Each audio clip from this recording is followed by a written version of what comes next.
Hello, I'm Vladimir Shirogorov, a historian, and author of the books War on the Eve of Nations, Conflicts and Militaries in Eastern Europe, 1450-1500, and Strategies of Ukrainian War, 1500-1800.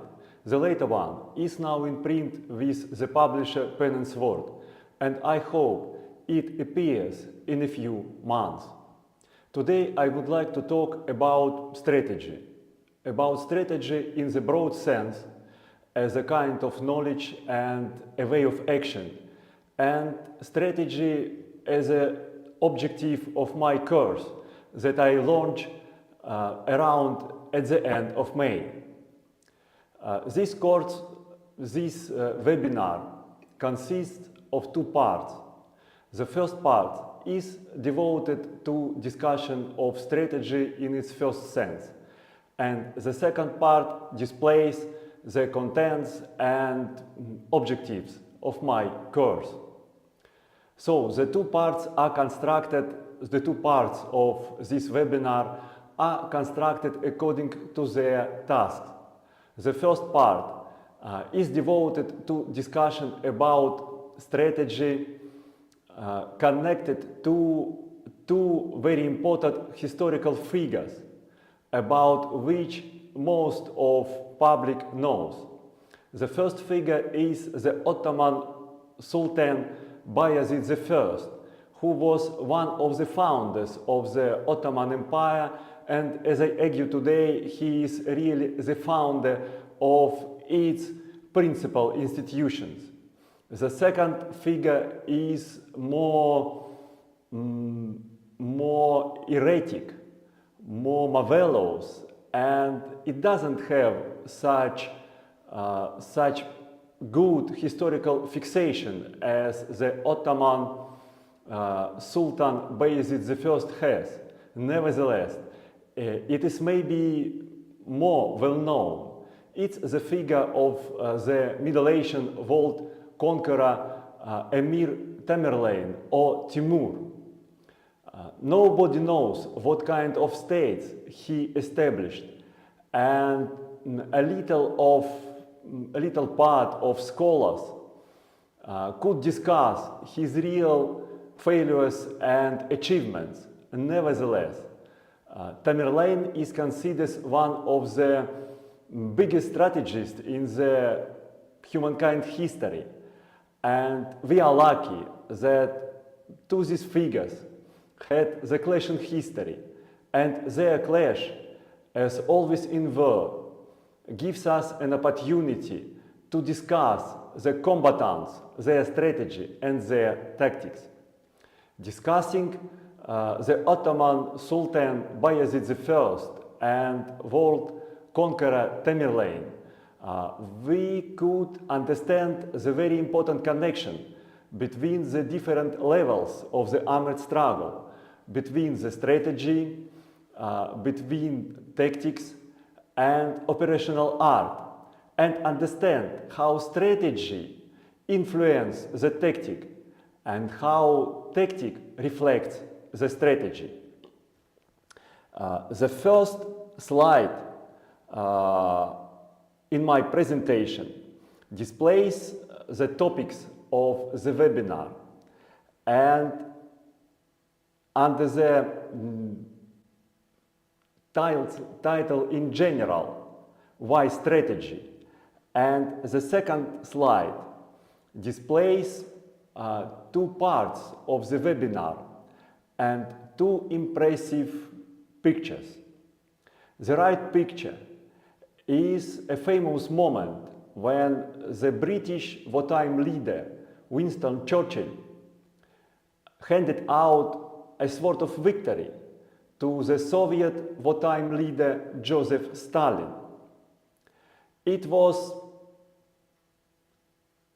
an element of their agreement about their joint struggle against the Nazi Germany, and congratulating Stalin with the Soviet grand victory at Stalingrad in 1942-1943.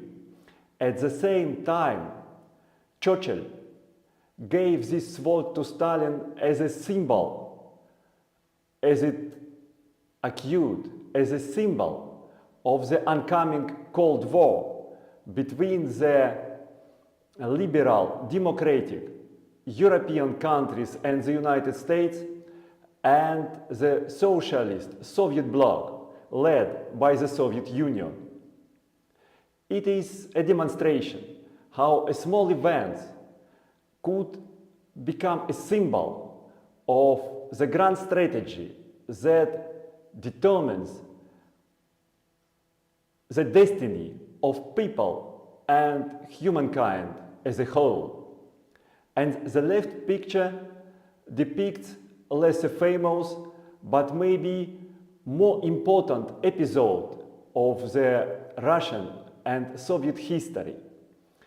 It displays a great Russian ruler, Tsar Ivan the Terrible, during his famous chess play with the poisoned figures just a few hours before his death. This episode became a launch point for development of imperial Russia as a global power, because Ivan the Terrible was the man, the ruler, who started the Muscovite, then Russian expansion to the shores of the Black Sea against the Ottoman Empire and to the Pacific Ocean over the Siberia, which made Russia the global power by the end of 19th century. But everything started at the end of the 16th century, just a decade before this famous play with the poisoned chess figures. We go to the objective of our discussion today. First part of my presentation has the title From Combat to Strategy. It is not a way of thinking how the strategy is made, how the strategy is produced, but it is a way to analyze it that I propose today. It is simplest way, because strategy is the grand thinking, but there are simplest elements, simplest levels in the armed struggle, and its second level, upper than the level of the fighting of warriors, is the level of tactic.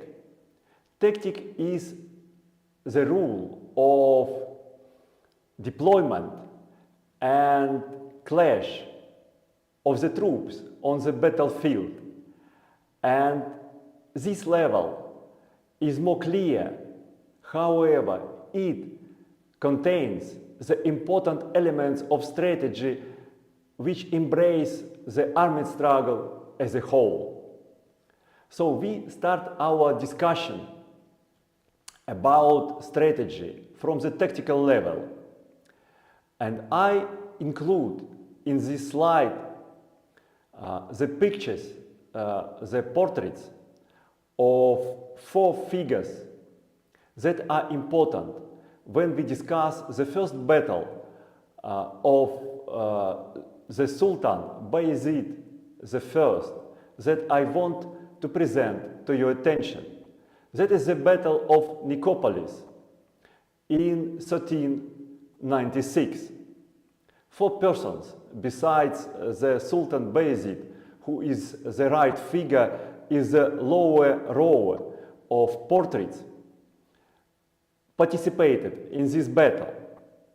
They were John, the Count of Navarre, of Burgundy, the Emperor of the Holy Roman Empire, and the Hungarian King, Sigismund Luxembourg, also known as Red Fox.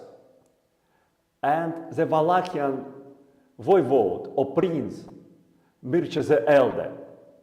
3 of them led the Crusaders' army in the Battle of Nicopolis in 1396.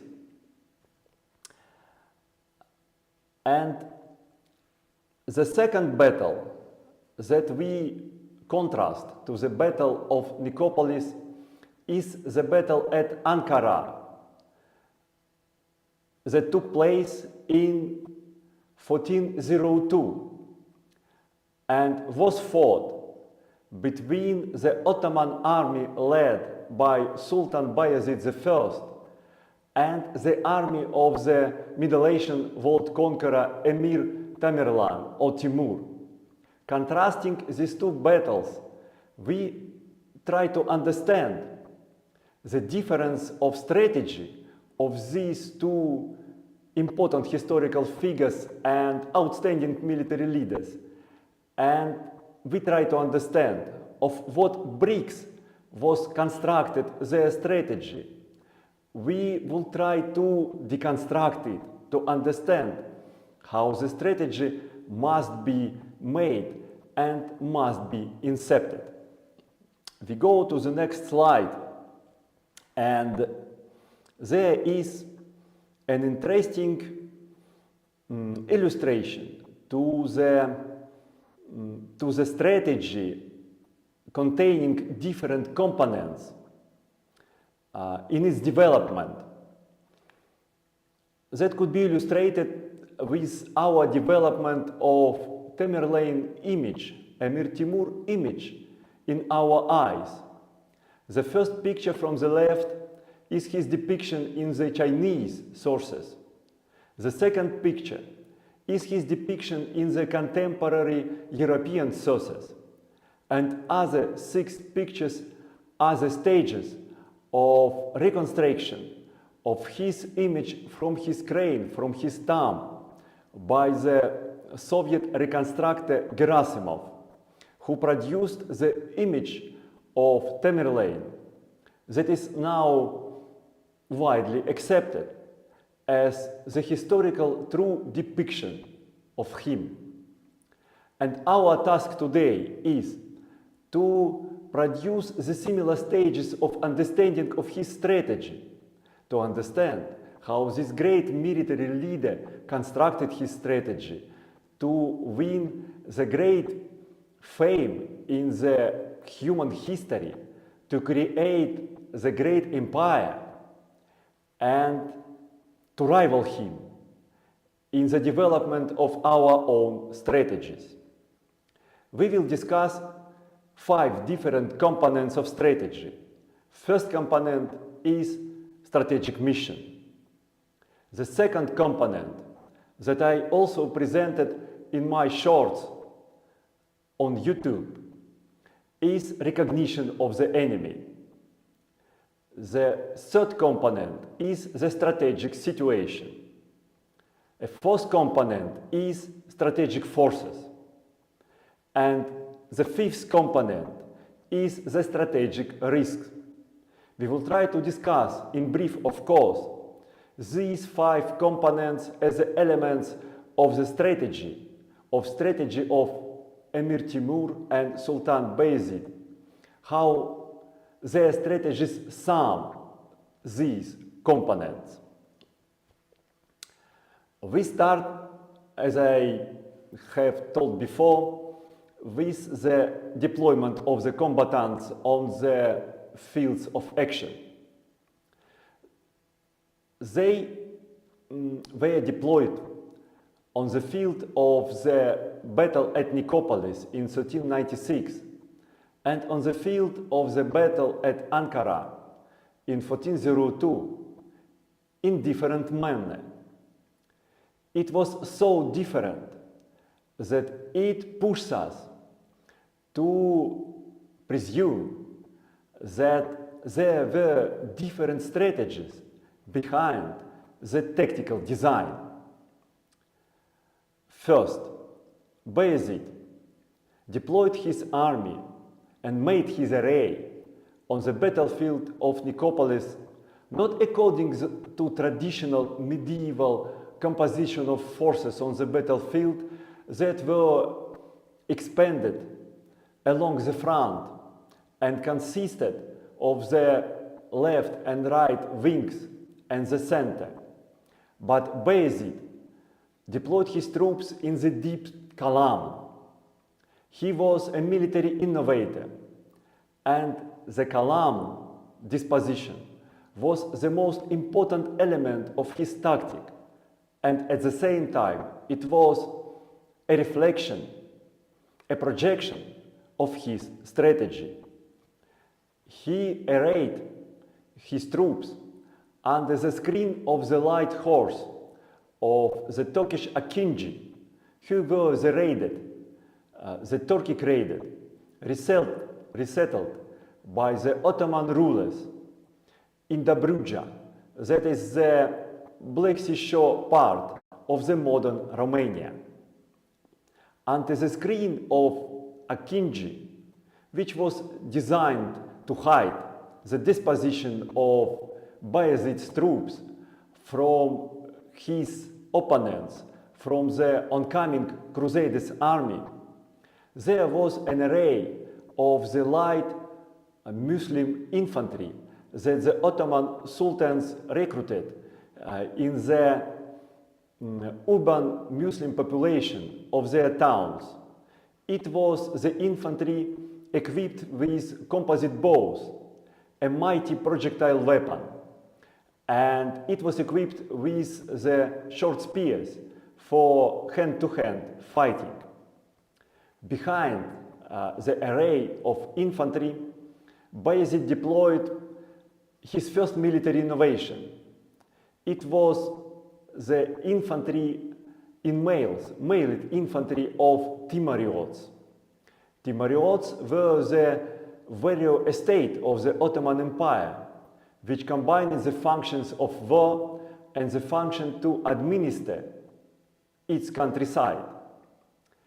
The third echelon of the Ottoman army consisted of another military innovation of Sultan Bayezid I.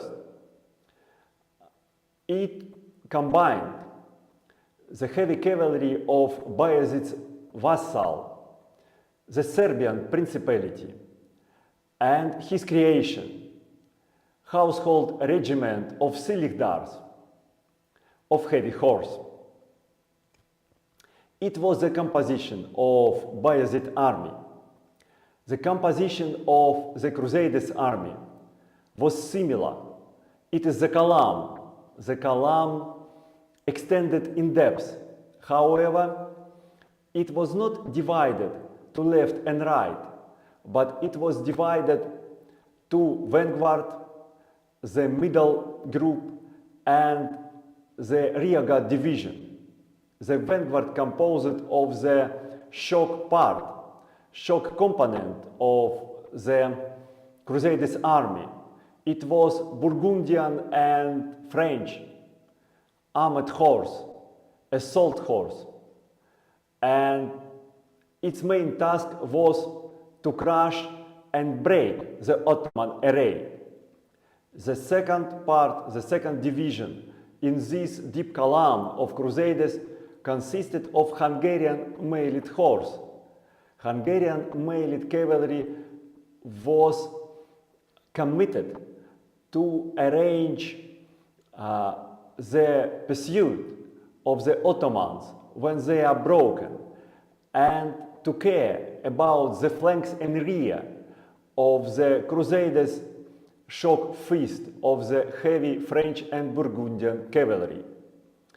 And the last column of the Crusaders' army consisted of Transylvanian and Wallachian infantry. Being infantry, it was not a weak kind of troops, because the Romanian infantry in the Middle Age, in the southeastern and eastern Europe, had the same invincible reputation as the Swiss infantry had in Western and Central Europe. It was a composition on the battlefield of Nicopolis, and the composition on the battlefield of Ankara was different. It was different especially not for Bayezid, who mainly copied, repeated his composition on Nicopolis battlefield, but it was novel, different for deployment of Timur's forces.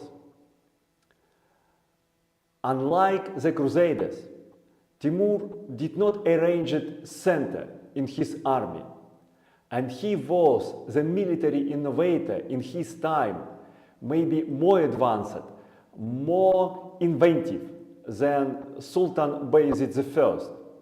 He did not form a center in his army, but he formed mighty flanks, mighty wings, as separate, deep columns that had not only a shock vanguard, each of them, but large reserves to increase the efforts of offensive. And similar to Crusaders, Timur chose for his clash with Bayezid's army the offensive tactic. Besides the attacking flanks, mighty flanks, Timur created two divisions along his front, but with the task not to attack Bayezid's army, but to block it. And he placed his mighty military innovation, his leverage of victory, Samarkand heavy cavalry, as a reserve in his rear, to be introduced, to be moved into the melee of battle in the decisive moment. Now, after we observed the disposition, deployment of the combatants, of the opponents in the battles of Nicopolis in 1396 and Ankara in 1402, we turn to strategy. Now, understanding their deployment, their schemes of battle, we have to understand what kind of strategy led them, moved them to this kind of deployment. Because their deployment of Bayezid I and deployment of Timur were not opportunistic. They reflected their strategy. They were projections of their strategy. It is the lesson, and now we will discuss it as a lesson, how our strategy of our life, strategy of our business, strategy of our political enterprises, of strategy of our warfare must reflect our understanding of tactical objectives, and it must be the projection, our tactic must be projection of our strategy. First of all, we turn our attention to strategy of Bayezid I. Bayezid I understood his strategic mission as a resurrection of the Ottoman Empire, as a resurrection of the Byzantine Empire, but in his hands as the Ottoman Empire that must conquer all former area of the Byzantine Empire in its period of largest spread, and vassalize, subjugate all countries, states and peoples that emerged independent during the period of the Byzantine decline. First of all, Bayezid found new independent states in the former Byzantine imperial area. In the Balkans, there were Serbs, Serbia was the most strong Balkan state. And in the Asia Minor, in Anatolia, where most of territory was possessed by the Turkic beyliks or principalities, the rivals of the early Ottoman Sultanate over division of Byzantine succession and succession of Seljuks, who were the first wave of the Turkic invaders in the Asia Minor. Bayezid recognized his enemies as the states that declare their independence from the Byzantine Empire and build up their independent, strong statehood and military, and all other states that claimed the Byzantine succession. His first enemy was the Western Crusaders, who claimed the Roman succession. And it is the important point that Bayezid correctly determined the axis of their claim of the Byzantine succession as their claim of the Roman succession, of the Roman Empire, which was a father state of the Byzantine Empire that started as the Eastern Roman Empire.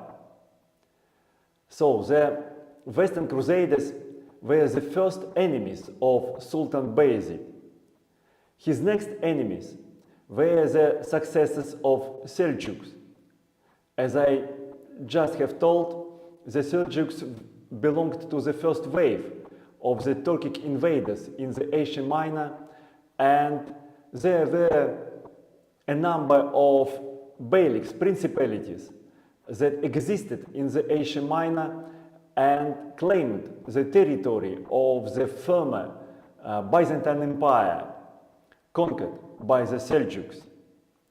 And the third enemy of Sultan Bayezid, the third cluster of enemies, was the conquerors from outer regions of the Byzantine Empire, and first of all, the splinters, the states, successors of the former Mongolian Empire, the largest expansionist state that existed in the 13th and 14th century, and then split to three main parts.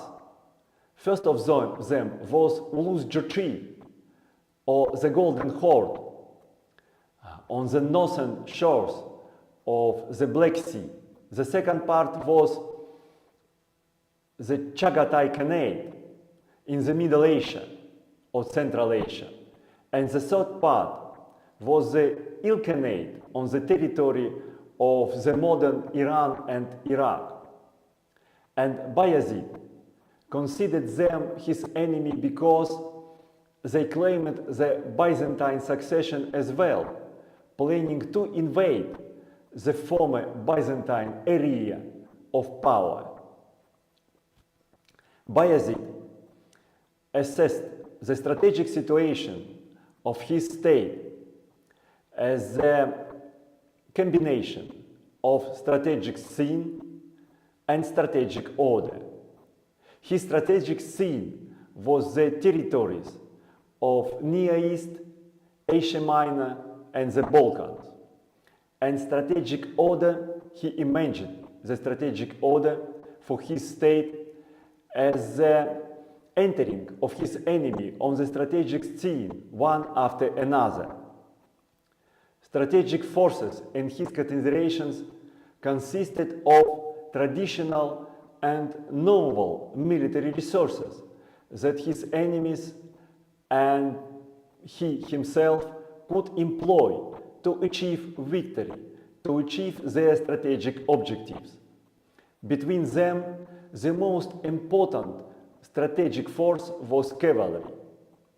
Light cavalry of the Turkic-Mongolian kind, the cavalry of the mounted bow shooters, the middle cavalry, middle-mailed cavalry, which was able for shock action, and heavy cavalry, heavy armored cavalry of shock action that more and more determined the outcome of the battlefield clashes in the time of Bayezid and Timur. Besides the cavalry, Bayezid thought about infantry, not only about the light infantry of bow shooters and skirmishers that he inherited after his predecessors, the first emirs and sultans of the Ottoman Sultanate, but also about the mailed middle infantry of pikemen that he met fighting against the Serbs and fighting against Romanians. It displayed his excellent fighting capabilities, and Bayezid understood that he had as a counter this kind of infantry with other forces, or develop this kind of infantry himself.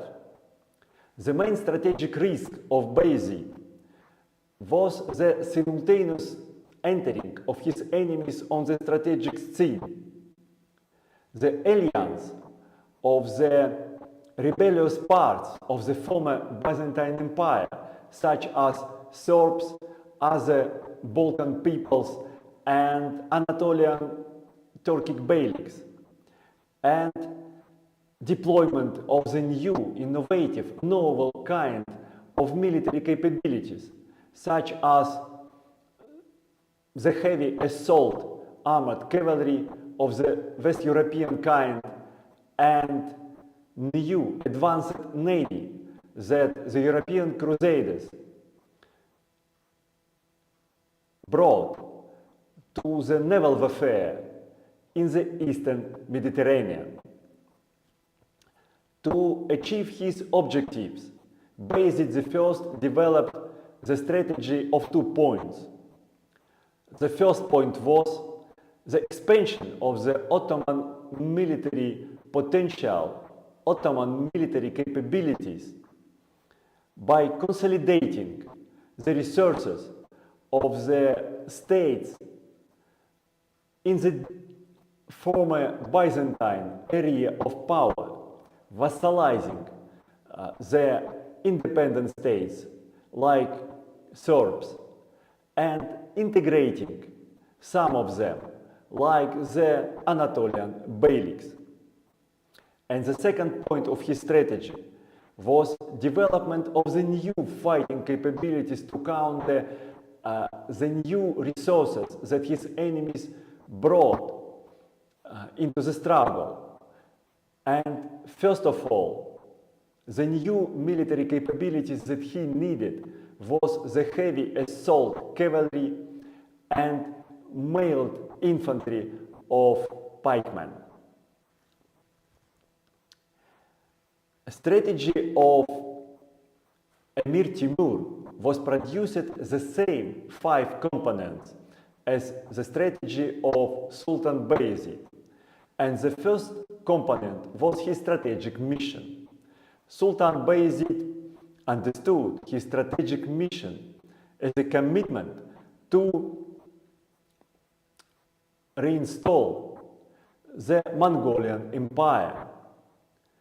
He planned to reconstruct the Mongolian Empire by bringing together its former strongest components: the Chagatai Khanate of Central Asia, the Ulus Jochi or Golden Horde, the Ilkhanate of Iran and Iraq, and subjugating the independent peoples, independent states that emerged on the fringe of the Mongolian area, like the Muscovite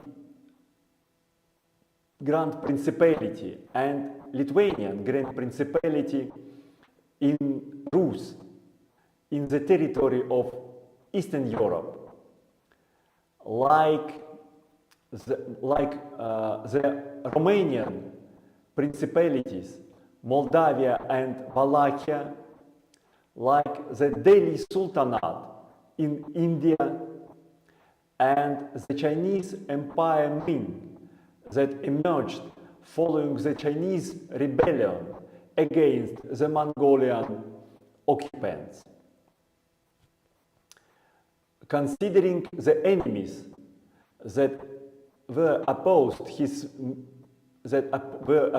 his mission, Timur structured them for three groups. His first enemies were the groups that claimed independence for the main parts of the former Mongolian Empire, for Ulus Jochi or the Golden Horde, for the Mongolian part of the former Yun Empire, for the Ilkhanate of Iran and Iraq. Another group of his enemies consisted of non-Mongolian states that emerged, that were produced by the non-Mongolian Turkic tribes. They were Turkmen in Iran, Iraq, and Asia Minor.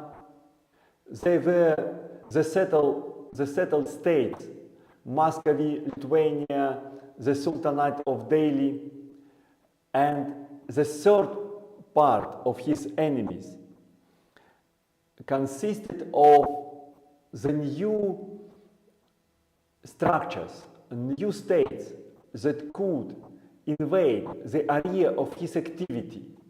They were the same Crusaders, the Chinese national states, and other new kinds of enemy. Emir Timur assessed his strategic area, his strategic scene, as consisting of the Central Asian territories, Eastern Europe, and Middle East and Near East, the territories of modern Iran, Iraq, Turkey, Syria, Palestine. And he assessed the strategic order of development of his situation as the maturing of the statehood of his enemies, one after another. And it was the most important part of his estimation of his strategic situation. He assessed his strategic risk as consolidation of the strong statehood in military of his enemies before he destroys them. And another element of the strategic risk was the union, the alliance of his enemies around some unificating center. And he considered that the center of their activity, the main pool of their resource potential, was the Ulus Jochi or the Golden Horde. Strategic forces that Emir Timur discussed or imagined consisted mainly of cavalry, and his main understanding of the strategic forces was the resurrected Mongolian cavalry, light cavalry of bow shooters, and middle mailed cavalry that was capable for bow shooting and shock action with spears. However, he also considered that there is another kind of cavalry that he needs. It was the cavalry, the heavy cavalry, heavy assault cavalry, that determined the outcome of on the battlefields in his time more and more often to achieve his strategic objectives. Emir Timur developed the strategy of 2 points. The first point was the destruction of the enemies.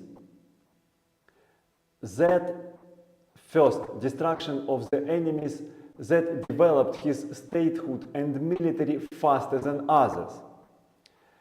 And the second point of his strategic plan was development of the new military and statal capabilities and political capabilities. And this capability was the new core heartland of his empire around the city of Samarkand in Central Asia, where he developed the new kind of troops that he needed.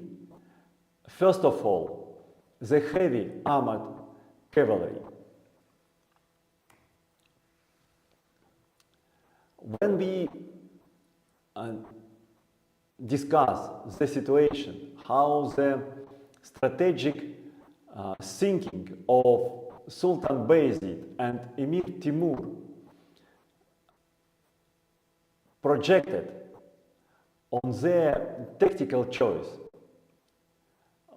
we have to hear the voices of their contemporary thinkers and their own voices.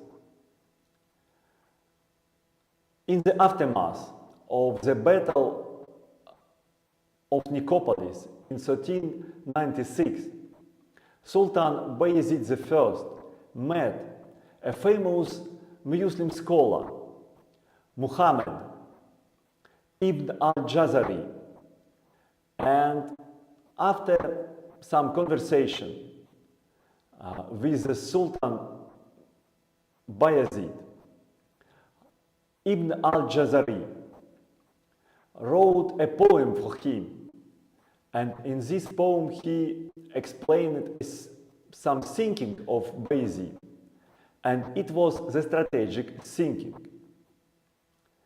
I try to repeat his words. Allah blessed Sultan Bayezid with the host of thousands angels, and he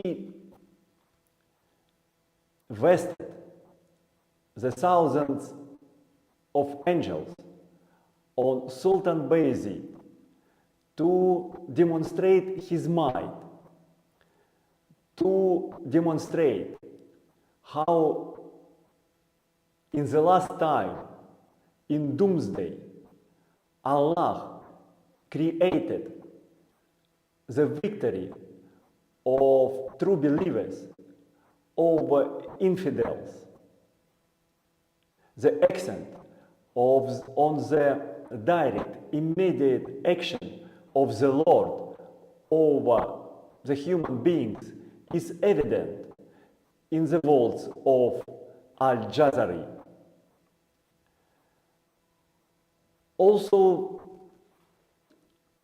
discussing the direct will of Allah with the Muslim scholar Al-Jazari, Bayezid nevertheless prepared to achieve the objectives of his strategy with the real efforts of organizational and military kinds. His military build-up consisted of 3 important components.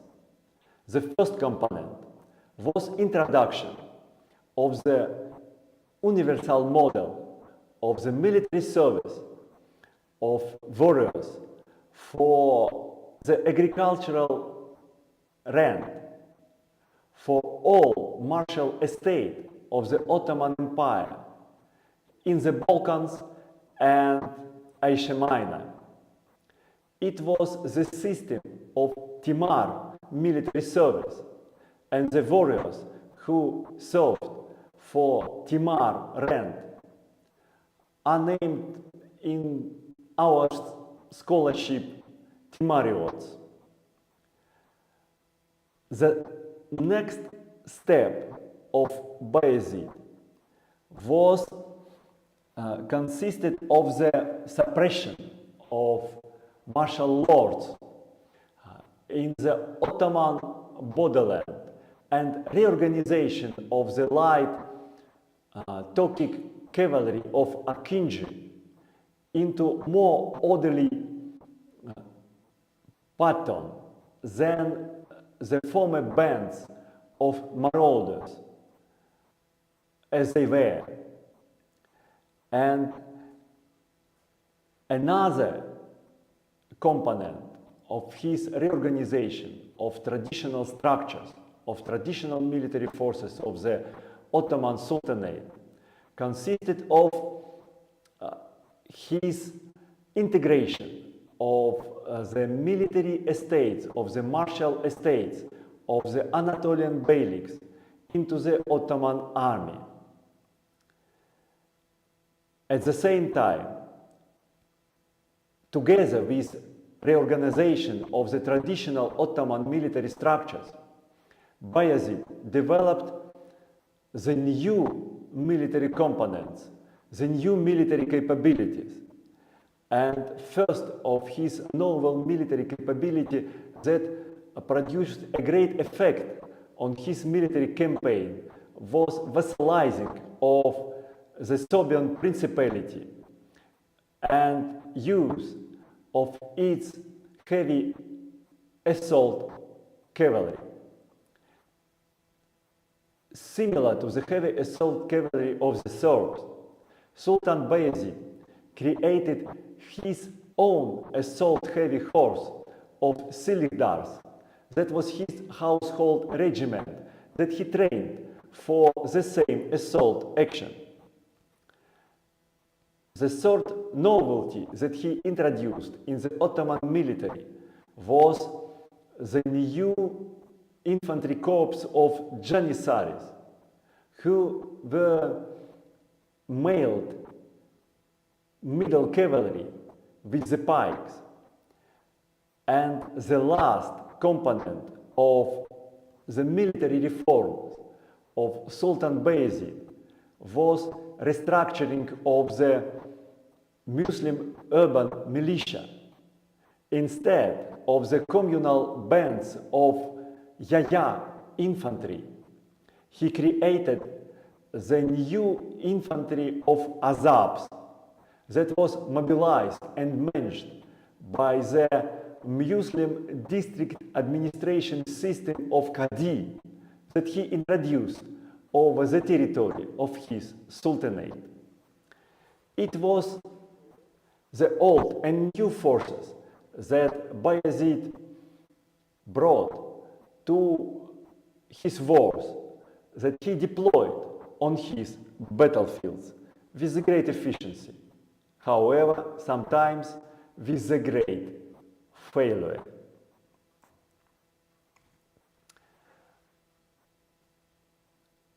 Emir Timur produced the same thinking or similar thinking on the strategic item as Sultan Bayezid produced in his conversation with the scholar Muhammad ibn al-Jazari.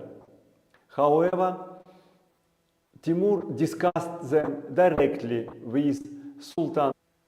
Blame yourself in calamities that you met. If your harvest consists of horns, it means that you planted the thorns. And if your harvest is smooth like silk, it means that you prepared it yourself.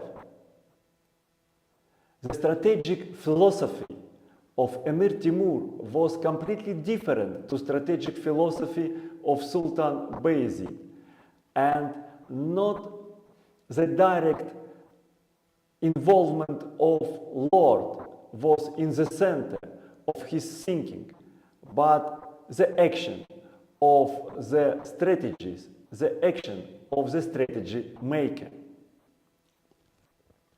Timur ran his own build-up to implement his strategy and achieve his strategic objectives. His first component was reorganization of the traditional military forces of the parts of the former Mongolian Empire that he reunited, reintegrated into one state under his leadership. First of all, he reintroduced the former Mongolian territorial military organization instead of the tribal house that reigned in the territory of the former Mongolian Empire for the units of the nomadic cavalry with the tribute of the agricultural lands that he assigned for their use.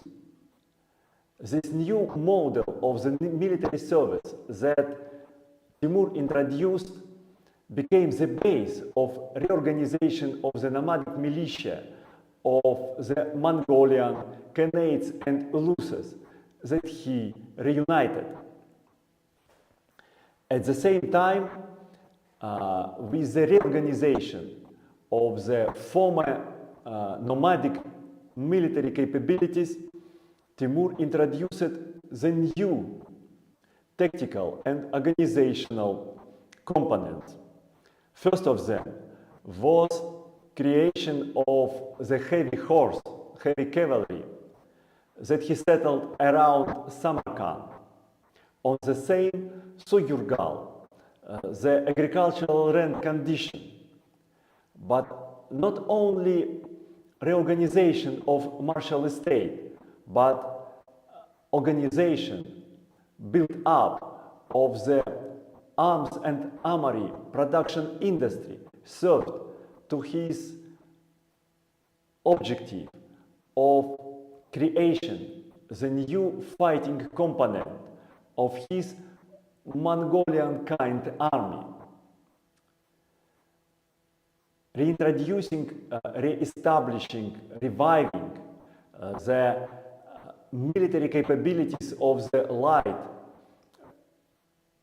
Turkic Mongolian cavalry. Timur retrained this cavalry for new kinds of action. And the first kind of action that he introduced was the action of dismounted cavalry in the field fortifications and wagon fort. It became very important because in the fluid conditions of the cavalry-dominated battlefields of his time, he arranged the anchors of stability around which his cavalry army fought for victory. Making this built-up strategy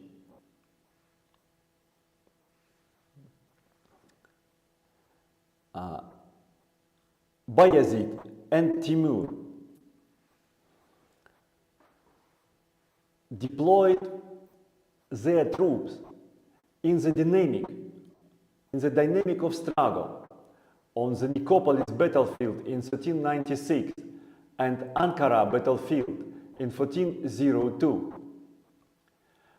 Bayezid made his strategy, made his tactic, projecting his strategy on the Nicopolis battlefield, considering that his first enemy was the Crusaders, who claimed the succession of the Roman Empire.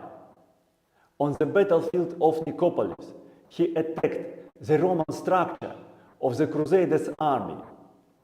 He attacked their assault fist, the assault vanguard of the Crusaders' army consisting of the French and Burgundian heavy cavalry, considering that their auxiliary components, the Hungarian mailed cavalry and Wallachian and Transylvanian infantry, could be broken without any problems if he dealt with the assault heavy cavalry of the Crusaders' vanguard. It was the reason for the deep calm of Bayezid's deployment that we discussed in the beginning of our analysis of the battle at Nicopolis. Bayezid's troops attacked the Crusaders' vanguard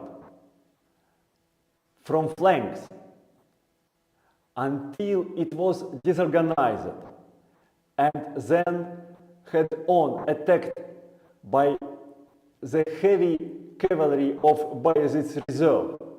That became a surprise for the Crusaders because they didn't predicted that Bayezid had the heavy horse, the heavy cavalry.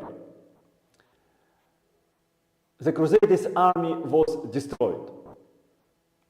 The situation on the battlefield at Ankara developed completely differently because considering that or understanding that the strategy of Sultan Bayezid was resurrection of the Byzantine Empire, Emir Timur attacked the Byzantine structure of his army. He didn't attack his center, but attacked his flanks, the wings of the Ottoman army, where the auxiliary troops of Bayezid were deployed. Emir Timur only blocked the center of Bayezid's array to prevent his main assault forces from entering the struggle on the flanks, where his Turkic-Mongolian cavalry of mounted bow shooters and spearmen dealt with the auxiliary light cavalry of Bayezid's army, and only after breaking his flanks, Bayezid came on the main forces, Timur came on the main forces of Bayezid's army to block them and then to destroy them with the assault of his Samarkand heavy cavalry. The result or outcome of the two battles teach how the strategy must be projected on the tactical events, how the strategy must be projected on the operations, and how the understanding of the enemy strategy affords to determine the right point, the right arrangement for attack of the enemy. The lessons that could be learned from the battles of Nicopolis and the battle of Ankara are clear. First, the strategic mission must be determined properly, must be made clear before beginning of the military operations or business and political operations. Second, the enemy must be properly determined and assessed. And only following these two important components, the assessment of strategic situations, strategic forces, and strategic risk must be made to develop the proper strategy. The true enemies of Sultan Bayezid were not the external enemies and not the new independent states and peoples that emerged in the former area of the Byzantine Empire that Sultan Bayezid claimed. His true enemies were the social military groups on the territory of the Ottoman Sultanate that opposed its transformation into the Byzantine-kind bureaucratic empire. The Ottoman Sultanate needed civil war to digest this kind of transformation, and civil war came on it soon after the Battle of Ankara as the Ottoman interregnum that continued more than 10 years and that produced the new social military groups that really constructed the copy of the Byzantine Empire with the Ottoman Empire label. And it was not surprising that the new military, the new kind of troops that Sultan Bayezid introduced became the new social groups that moved ahead the Byzantine kind transformation of the Ottoman Sultanate. First of all, the new palace troops that he created consisted of the palace slaves or capiculu. They became the new social and political groups that supported and propelled the transformation of the Ottoman Sultanate into the true successor of the Byzantine Empire. The new Ottoman army, consisting of the palace cavalry and palace infantry, Sirdars and Janissaries, became the main military force of the Ottoman Empire, central military force, and provincial Timurios, the new martial estate reformed by Bayezid, became the provincial mainstay of the Ottoman power. And the mission of Emir Timur occurred to be different than he imagined. Following his death, the former parts of the Mongolian Empire that he conquered and reintegrated fell apart from the state of his successors.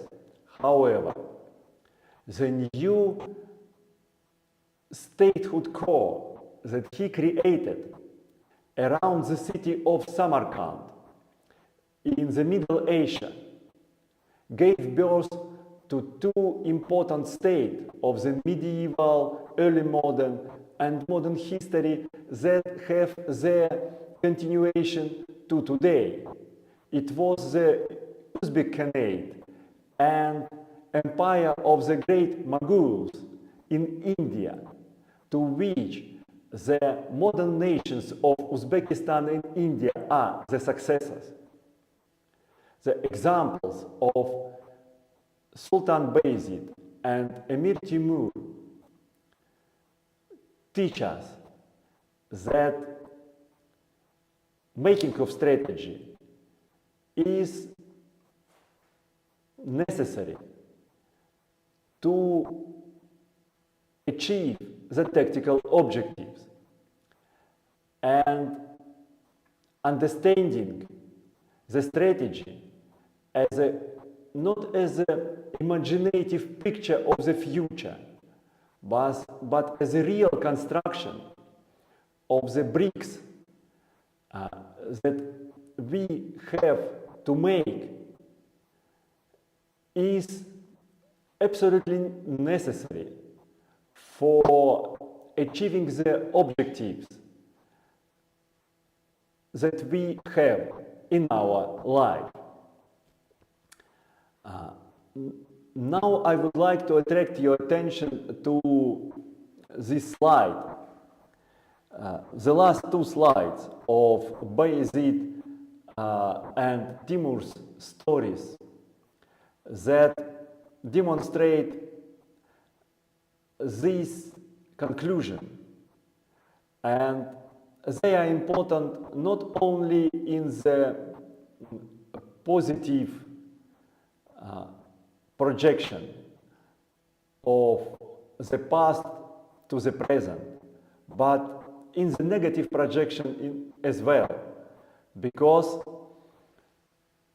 not only the personal destiny of Bayezid was wrecked by his wrong assessment of his enemies, but also the destiny of Timur's great achievements was wrecked by his misunderstanding or erroneous imagination of his strategic mission.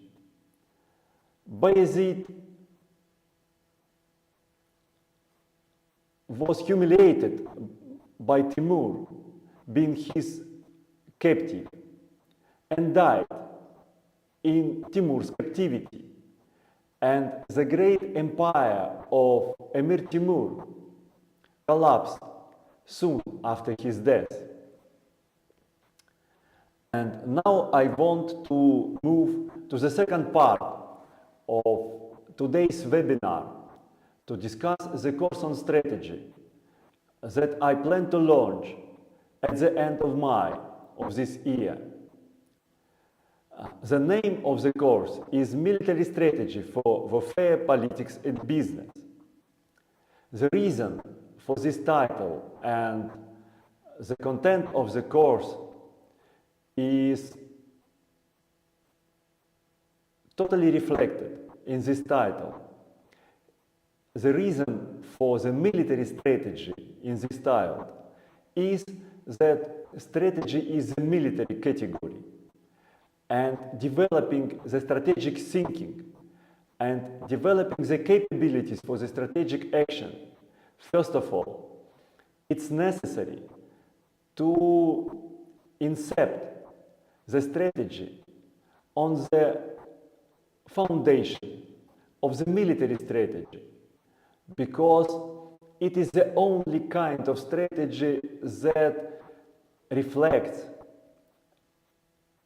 the antagonistic character of strategy, its antagonistic nature of the action against enemy. And I have discussed a lot about enemy making as the main point of preparation for development of strategy. And I have discussed a lot in my shorts on YouTube the topic of strategic mission. However, my course gives wider strategic skills, not only theoretical knowledge of military strategy as a way of thinking. However, it describes the composition and structure of strategy, its meaning and factors, principles of strategy and requirements to strategy, to which the strategy has to answer when it's developed. Discussing different historical examples from the ancient times to today, including the burning military conflicts of nowadays and burning business and political conflicts. I teach another strategic skill, such as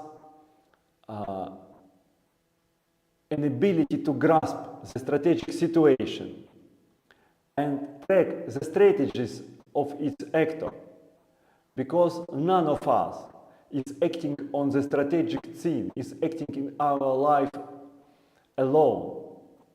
We are surrounded by other strategic actors, and seeing their true strategy is absolutely necessary for our success.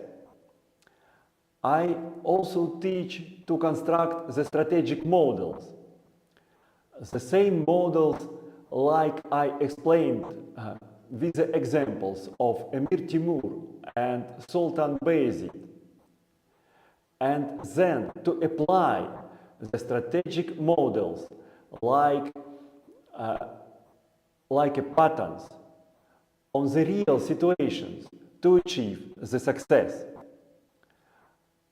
I also teach my students for strategic vigilance and to be ready for the strategic rivalry, because strategy is not an action in vacuum, it's always rivalry, and we have to be ready to clash with our rivals and foes. The audience of my course consists of the persons who have topmost and middle level responsibilities for military, political and business operations, and for everybody who plans to introduce strategy in his or her life to achieve really big and strategic objectives, and not only follow in the stream of events like a splinter. There is a set of determined outcomes that I expect of my students, and my students expect of my course. First is realize strategy according to its different understandings. Second is to grasp the strategy concept, to differentiate different kinds of strategies and differentiate strategy from other kinds of grand thinkings like geopolitics, system analysis, and other kinds of grand thinkings, including philosophy and so on. It is important because, first of all, we have to sort out what is strategy and what is not.